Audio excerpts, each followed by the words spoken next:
I would love to welcome, after her many years of developer experience at Apollo, she is now the founder of Scale Advisors, handling all things developer marketing. And we'll get into that more. Please welcome to the Last Tech podcast. Let's face it, the absolute best in the business, Peggy Rayzis, my friend. Welcome to the show.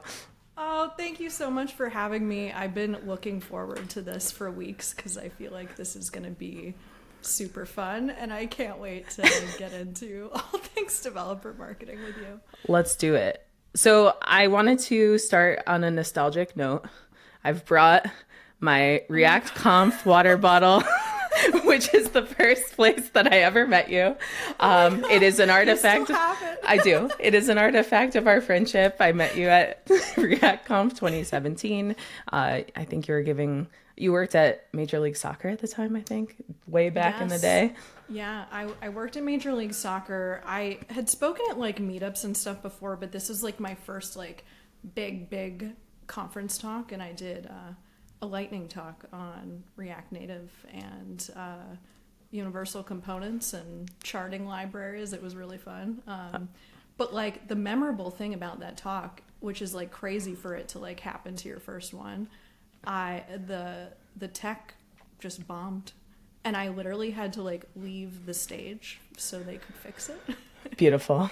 And then it's like you just have to like make a joke and like roll with it. And I think and then it was like great, like the audience is like rooting for you, like they want you to do well at that point. Yeah, absolutely. They want anything else to happen except that. Yes, yeah, totally. But then like it was great, and it like was such a formative experience for me having that happen like on my first like real big one, because it's like it can't get any worse than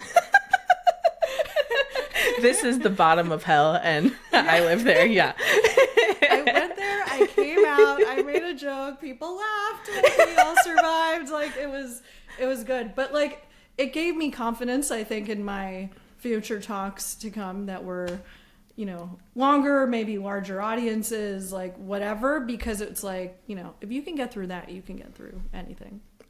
Totally. And that doesn't seem to have killed your career. I think you've done okay since that wasn't the last day. That wasn't the last day of your work.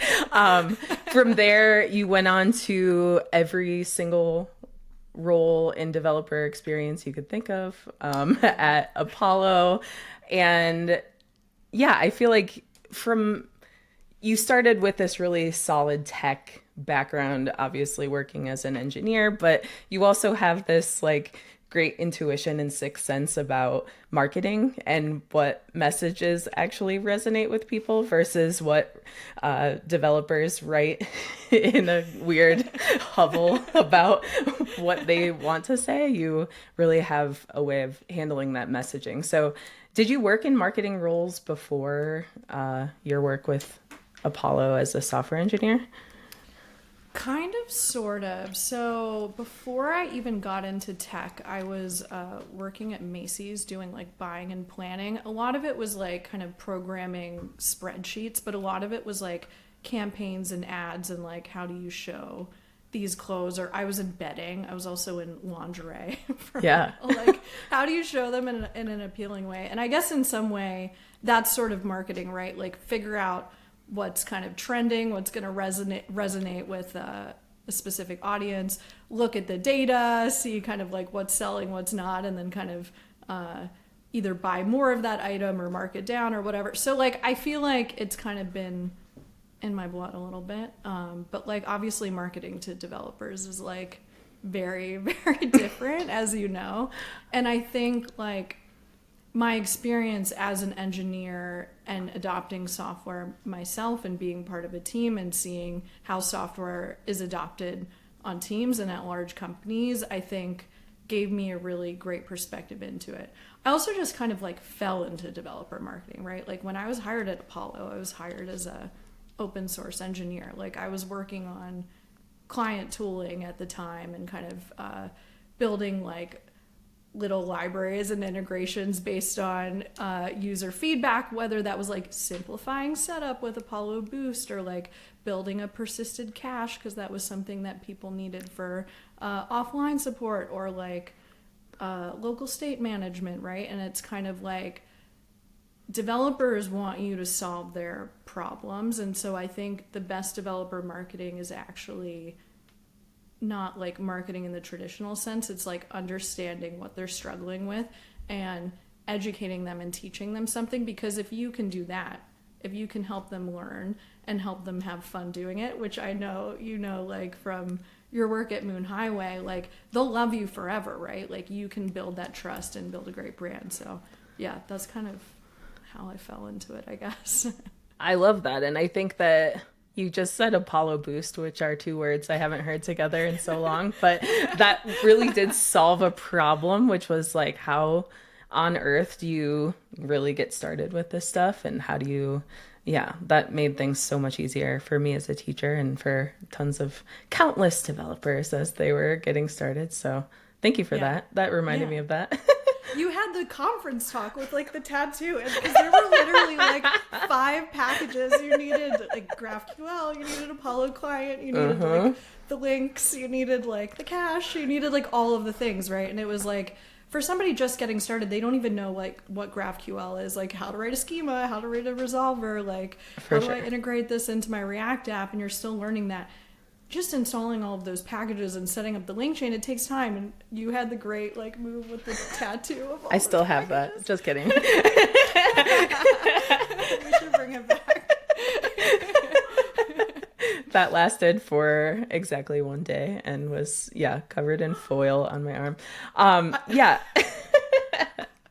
I think, that ability to communicate with developers as people is definitely one of your special sauce strengths. And how do you think about marketing to developers as being different than marketing to other groups? Like, what really resonates with them?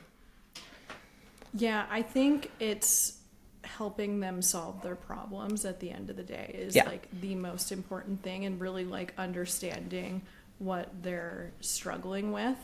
And you can really, I think, only do that by going into the communities and spaces where they hang out and like really intently listening to them, because there's nothing more frustrating than like encountering this bug, or maybe you're getting like paged, on call at like midnight, right? Like, and you like really want to figure out like intently what those pain points are, and then listen to them, help them feel heard, and then you can educate them with like really great tutorials.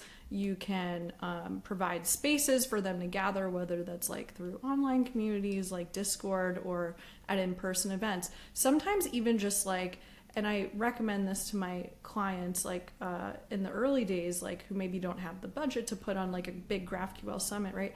Just like informally connect to developers who don't know each other that are like maybe working on the same problem, right? Like maybe they're both working at big banks, like handling a bunch of APIs, or maybe they both are working with this tech stack, right? Like just connecting people together and letting them share ideas, I think is another great way. Really, it should just feel like helping and education at the end of the day. It shouldn't really feel like marketing if you're doing it correctly. There are some like marketing-y elements that are important, like consistency, right? Like you ideally want to have taglines in multiple places that are consistent and kind of speak to the same value props. Like also like on your homepage, that's maybe more tailored towards like a buyer versus like an individual developer who's looking at the docs. So like knowing your audiences, those are like maybe more marketing specific concepts. But yeah, for developers specifically, I think it's all about education and learning. Yeah. And you did that so well with Apollo Odyssey, which is this, still exists after you, which is good.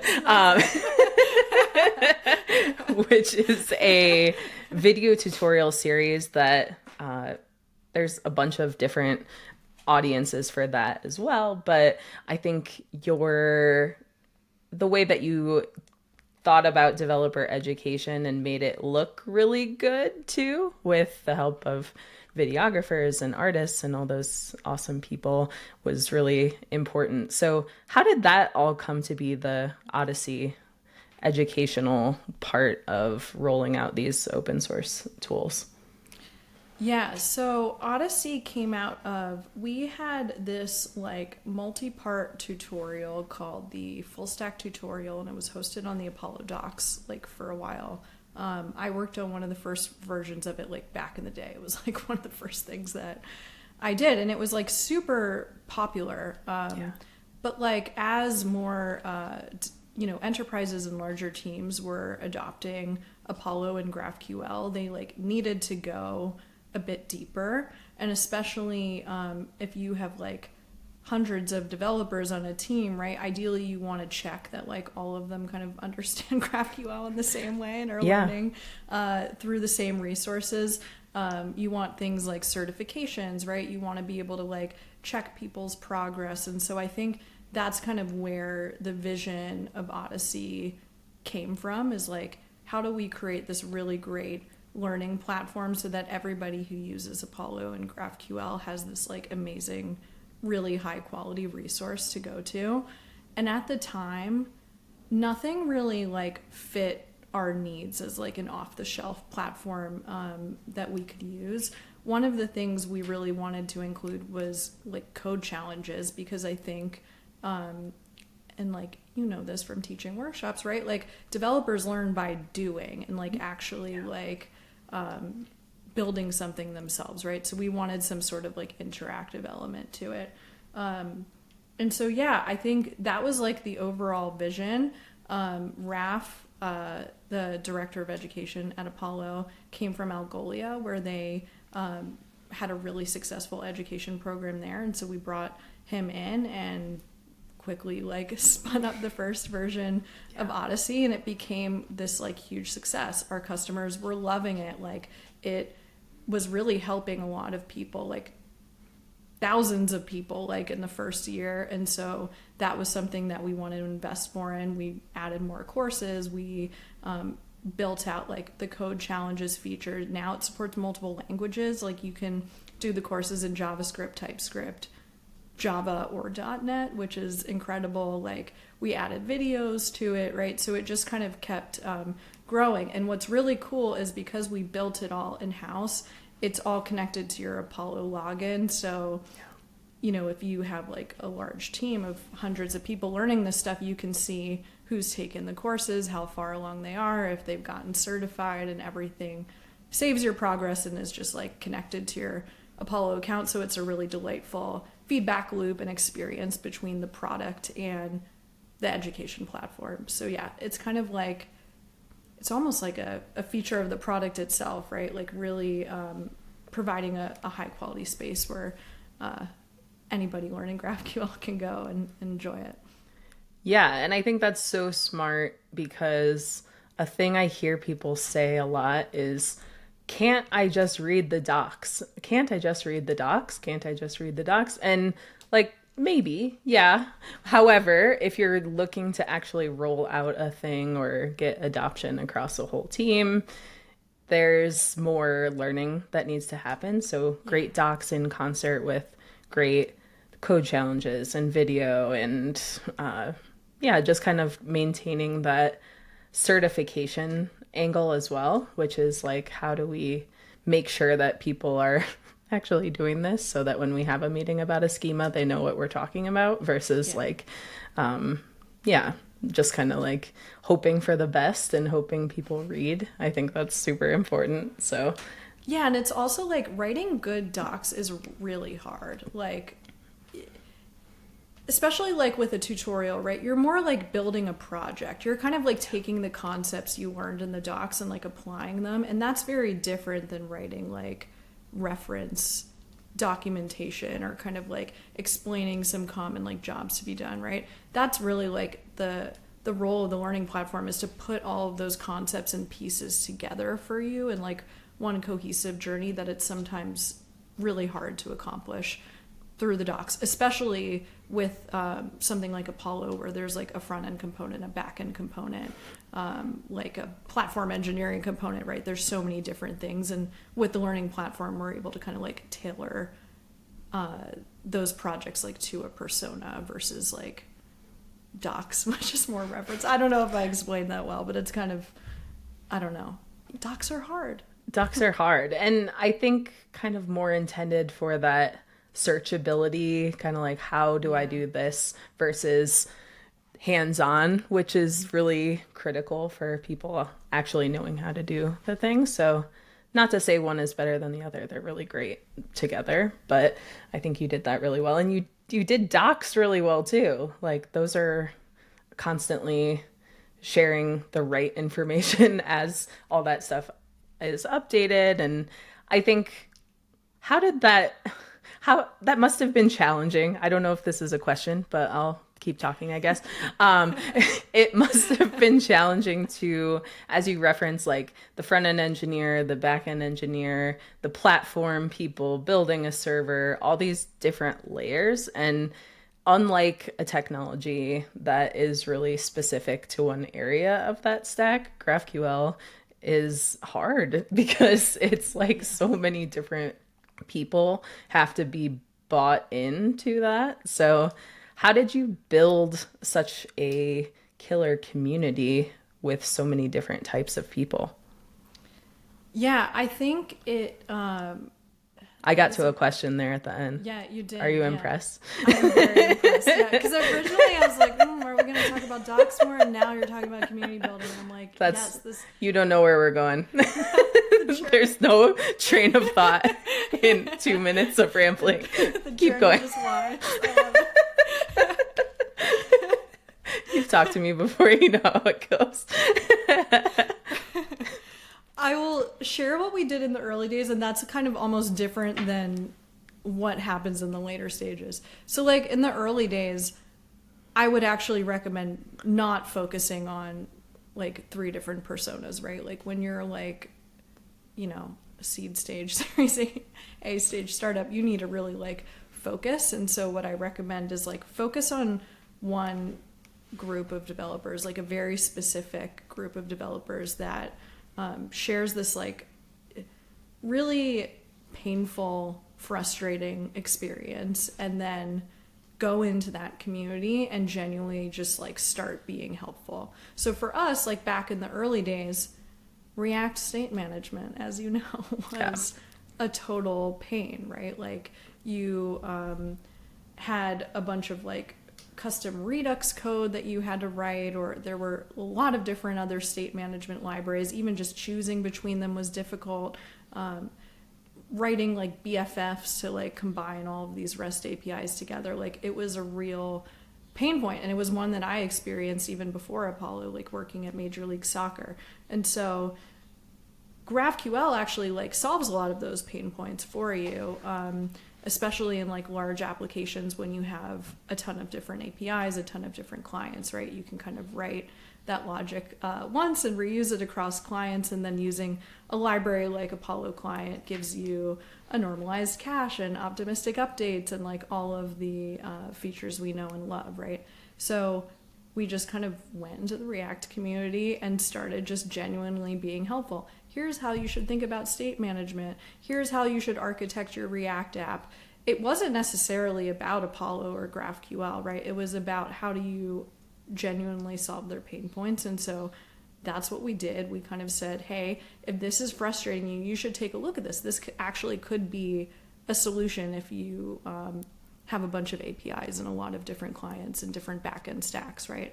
And so, yeah, that's kind of like when our community started like growing exponentially and adoption like really took off, was just like focusing on that very narrow community.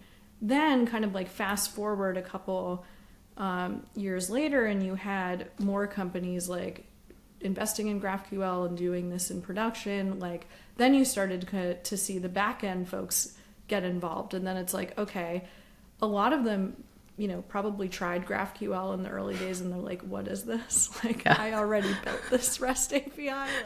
Like, why do we need Please to don't this? make me do this. Yeah. Yeah, like, why do I need this other thing? Like, I heard GraphQL like isn't secure, and you can just like write whatever queries that you want, right? So it's like, then it's like, okay, how do you solve some of their pain points, right? With like educating around like persistent queries or like other features that kind of address security concerns. And then it's like kind of the platform people, right? Like GraphQL Federation solves a real need for them because they don't want 15 user types, right? They want like to build an API platform layer and integrate that into like their internal developer platforms like Backstage, right? So then it's like we started going to places like KubeCon and like CNCF events and API conferences and like meeting developers where they were there. So yeah, I think it's like just over time layering and understanding your audiences, what they're struggling with, and being able to kind of like map that back to maybe something that you can help them with, always expecting nothing in return, right? I think the way that you build a really strong community is giving more than you take. Giving a little and then expecting a huge return. I'm joking. No. Yeah. Yeah, I think that people don't want to hear that because it feels like if I start giving stuff away, then I need the return right away. But you did that so successfully and found a great reward of people being like, this has helped me out tremendously. I get why. I've tried it. I took the training that was also free. I read the docs that were super helpful. And yeah, I think that paid off major. Yeah, I think it's like it's all about give to get and just showing up and genuinely being helpful and trying to solve people's pain points. And I think at the end of the day, if you do that, all of the enterprise adoption and sales leads will follow, right? But like you have to kind of do the work up front and build that trust because it takes repeated interactions and consistency to build trust, and it can be lost in an instant. And so when there comes a time you want to maybe enter a commercial relationship with an enterprise team, right? Hopefully your trust meter is built up because you've demonstrated and shown that you're like a dependable partner, Yeah, the long game. It works. Yeah, it really does. Like even now, like with my business and getting my own clients, like you can't like now my job is part sales. Like you can't just ask them right away, right? You have to like demonstrate that value and like figure out if there's like something small, maybe a piece of advice that you can give them up front, and they're way more likely to work with you after that, Well, that is a very perfectly timed transition into talking about what you're working on now. You recently started Scale Advisors. You have the sweet domain scale.dev. That's I want to talk about that, but maybe offline. So tell me how Scale started. What are you doing? What kind of things are you helping clients with Scale? Yeah, so this is super new for me, like literally 3 weeks old at this point was when I left Apollo. But I think, I had been there for almost 7 years, which is like an eternity in startup years. Like in tech years, Yeah.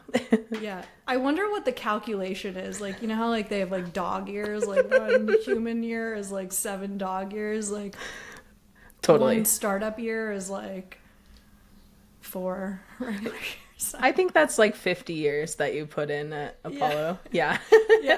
49 years. 49. Simba in the background. Yeah. Exactly.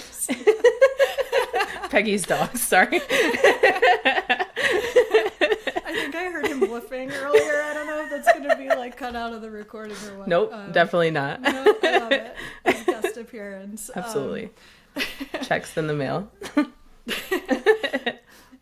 But yeah, so startup years, dog years. I spent a lot of time at Apollo and I saw like the different phases of growth, right? From like when we were like a little scrappy open source project and the company was Meteor Development Group. It wasn't actually Apollo, all the way through like achieving a lot of success and adoption with our open source projects to achieving commercial success and kind of, building federation, the community around that. So I've seen all the different phases of growth, all of the different like funding rounds too, all the way up to like Series D, and seeing how the company has grown and scaled and leading my team.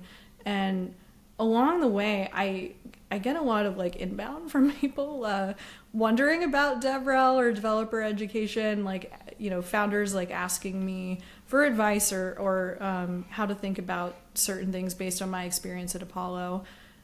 And I thought to myself, well, if people are just like doing this already and like I'm not actually advertising it, maybe like I could build a business around it. And I think for me, I didn't really know, like, jumping into a full-time role after 7 years at Apollo just didn't sound appealing. Like, I wanted like a new challenge. Also, I love my team there, and like the grass isn't always greener, and I think so highly of my time there that it's like another full-time role wouldn't measure up for me. So I needed like a new challenge, and this is something that I've kind of always maybe thought about in the back of my mind, but like didn't really feel inspired to take action until really until now, and thinking about what I wanted to do next. So yeah, it's been a really fun journey so far. It's been fun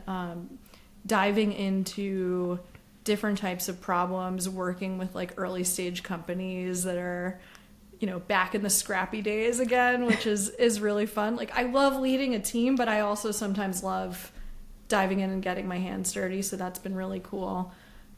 Working on like different problems other than GraphQL. I love GraphQL. Don't get me Forever love it. However, yeah. GraphQL all day. Like, I love it. However, it is nice to like think about other technologies other than GraphQL, like AI or Node.js or security, right? Like, so that's also been fun, kind of like learning new tools and applying my knowledge to them. And I think really, like, first and foremost, like what I've learned through these conversations is people really need help, especially these like early stage founders. They are, you know, just like fighting to survive, right? Like the macro economy is really difficult right now.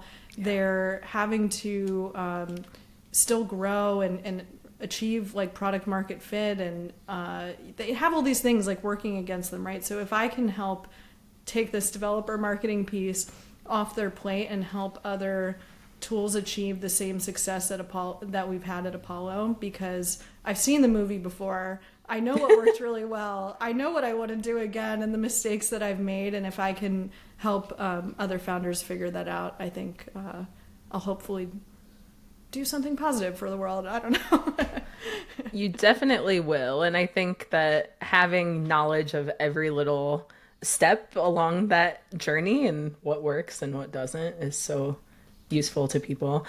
How do you think that, as you think about DevRel in 2024, how do you think that's changed since the days of like flying to every conference and unlimited budgets, and like what things are you thinking about as you put together strategies for these companies? What really works today? That is a great and spicy question. Spicy. You don't have to answer it. Yeah. No, I think it's important to talk about it because I'm sure there are developer advocates maybe listening and trying to kind of figure out like, how do I improve at my craft, right? Like, and kind of looking at it maybe from the other side of the business side of it, right? Like, companies have had to do more with less, like across the board, right? Like, obviously we've seen layoffs happening, you know, throughout the industry. Teams are smaller, they're not getting as much headcount, right? Like, it's all about doing more with less. And so I think an effective DevRel strategy in 2024 is all about how do you grow the community and meet developers where they are and solve their problems. And also, if the time is right and there's a need, help the business, right? Like, and help, you know, maybe, I just lost my train of thought. I should probably start over with that sentence. Go for it. Yeah.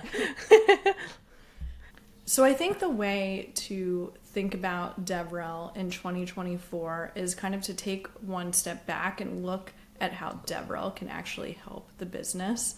So one of the things that we set up pretty successfully at Apollo, and something that I'm also advising some of my clients on, is how do you connect open source adoption to maybe your enterprise motion in a way that is authentic and builds trust and is not going to turn people off like automatically.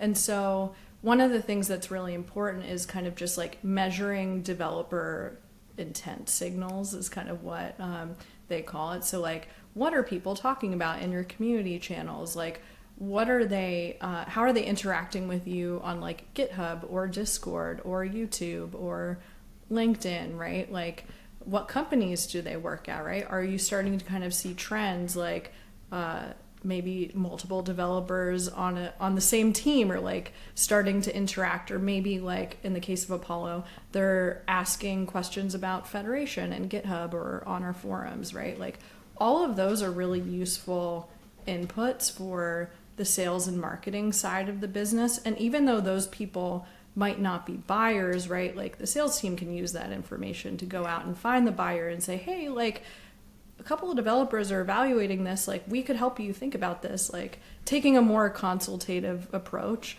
And so what does that mean for DevRel, right? Like you probably want to start kind of plugging all of those signals into one place and like drawing the dots between those. So we used Orbit at Apollo for a while, but they recently just sold to Postman. Common Room's another tool that you can use to do that. There's another one, rayo.dev. So like capture all those developer intent signals and then surface that to the rest of your org. And that's a really great way to be effective as a developer advocate.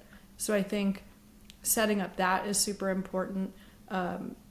Obviously educational content and docs like is just so important, right? Like that's kind of like one of the fundamentals. So making sure that that's complete and like easy to find.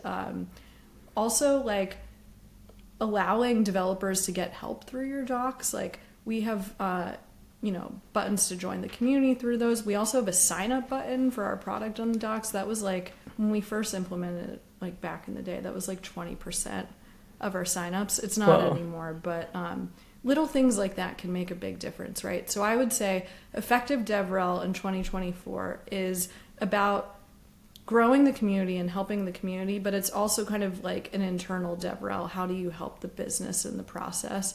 And I think that's really like how it's evolving and how it has to evolve, right? It's not just about fancy conference talks and flying to what was the one in Austria? Agent Conf, and going skiing for the weekend. Although that is very fun. That's very fun. Yeah, I've never done that. We still need to do that as a group. I don't know. I feel like I haven't done anything in the React community in a while. I need to build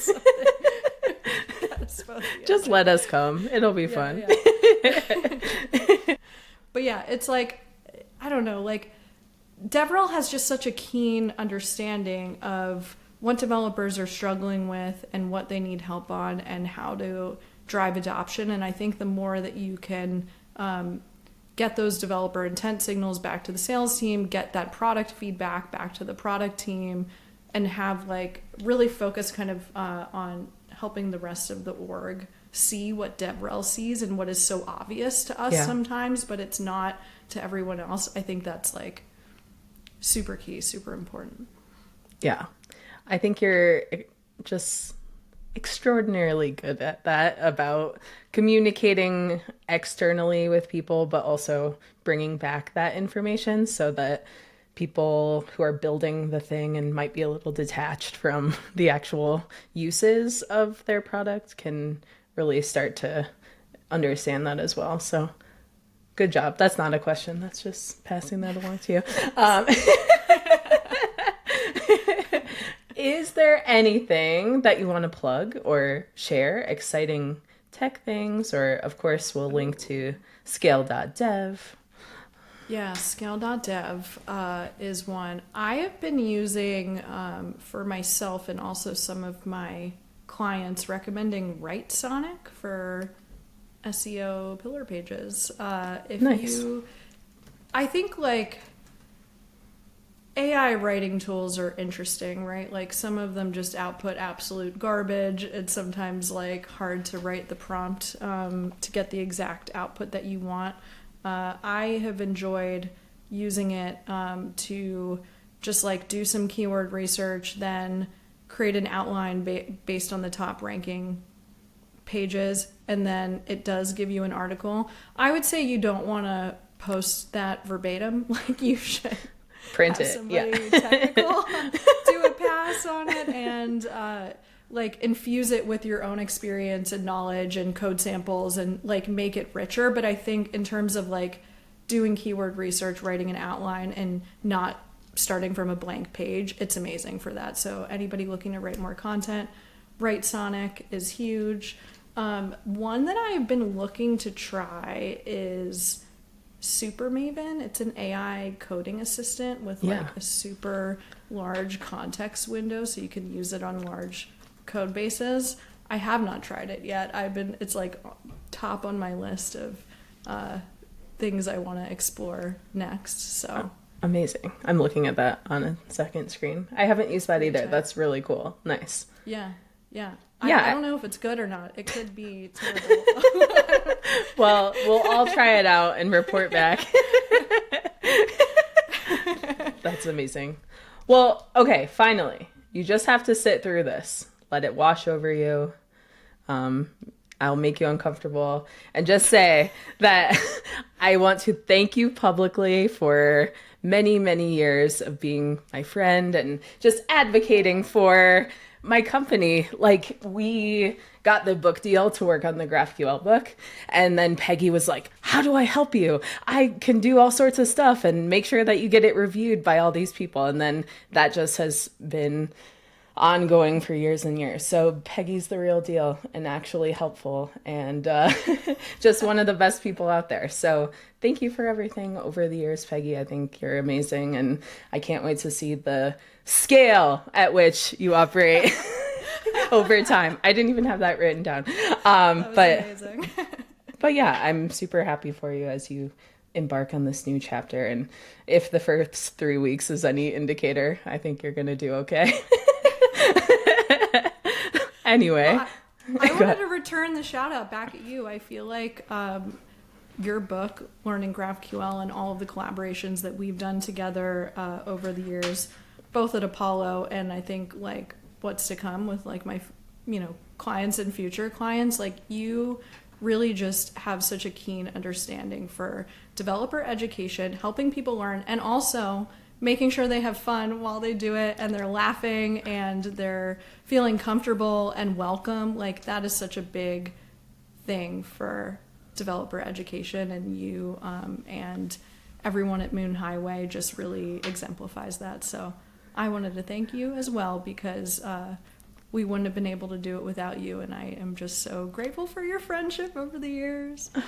Way to turn it back on me. This isn't about me, Peggy, but thank you very much.